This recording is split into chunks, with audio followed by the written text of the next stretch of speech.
Salaried कर्मचारियों के भविष्य को सिक्योर करने के मकसद से कर्मचारी भविष्य निधि यानी एम्प्लॉय प्रोविडेंट फंड बनाया गया है।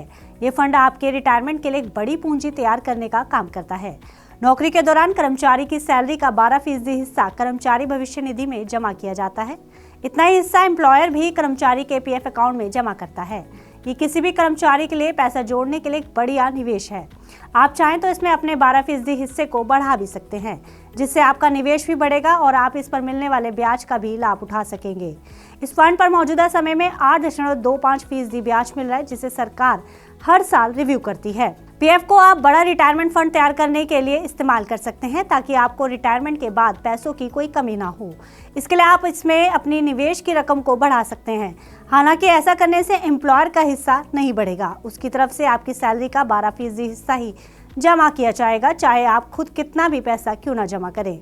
12% से ज्यादा हिस्सा जो आप पीएफ में निवेश करते हैं, उस हिस्से को वॉलंटरी प्रोविडेंट फंड या वीपीएफ कहते हैं। ईपीएफ की सबसे खास बात यह है कि सरकार की तरफ से एक तय सीमा तक इसमें निवेश बढ़ाने पर बतौर ब्याज मिलने वाली आय टैक्स फ्री होती है। यानी ईपीएफ पर मिलने वाले ब्याज पर आपको 1 रुपया टैक्स भी सरकार को नहीं देना पड़ता। प्राइवेट एम्प्लॉयज के लिए तय सीमा सालाना 2.5 लाख रुपए है। यानी आप अपनी तरफ से सालाना 2.5 लाख रुपए तक ही पीएफ में निवेश कर टैक्स फ्री इंटरेस्ट पा सकते हैं। इसमें ईपीएफ और वॉलंटरी प्रोविडेंट फंड दोनों शामिल होते हैं। वहीं सरकारी कर्मचारी टैक्स फ्री इंटरेस्ट का लाभ इस फंड में 5 लाख रुपए तक निवेश कर उठा सकते हैं, जबकि दूसरे निवेशों पर ब्याज से होने वाली आय अमूमन टैक्सेबल होती है।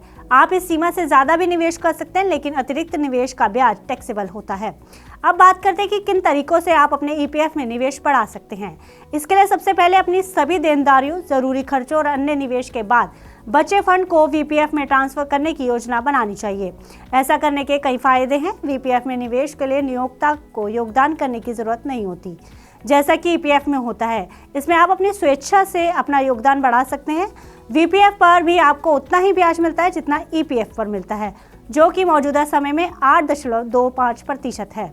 वीपीएफ में निवेश पर आप इनकम टैक्स सेक्शन 80C के तहत टैक्स छूट भी पा सकते हैं। वीपीएफ में निवेश करने के लिए आपको अपनी कंपनी के एचआर से बात करनी होगी, जिनकी मदद से आप अपना वीपीएफ अकाउंट खोल पाएंगे। उसके बाद आप अपनी सैलरी का वो हिस्सा जो वीपीएफ में ट्रांसफर करना चाहते हैं, फॉर्म भरकर एचआर के पास जमा करवा सकते हैं। ऐसा कर आप अपने निवेश को वीपीएफ के जरिए बढ़ा सकते हैं। इस पर आपको पीएफ जितना ब्याज भी मिलेगा, साथ ही टैक्स छूट भी मिलेगी। फिलहाल इस खबर में इतना ही। बिजनेस से जुड़ी अन्य खबरों के लिए देखते रहिए मनी 9। ग्लोबल संकेतों के दम पर कैसे खुलेंगे हमारे बाजार? क्या कह रही हैं खबरें और ब्रोकरी रिपोर्ट्स? किन शेयरों में बनेगा पैसा? बाजार खुलने के बाद क्या खरीदें? किन शेयरों को करें पोर्टफोलियो से बाहर? कैसा रहा बाजार का दिन भर का कारोबार? कैसे तैयार करें कल के बाजार की स्ट्रैटेजी? इन सब सवालों के जवाब जानिए मेरे साथ ओपनिंग बज और क्लोजिंग बज में, इन वक्त पर सिर्फ मनी 9।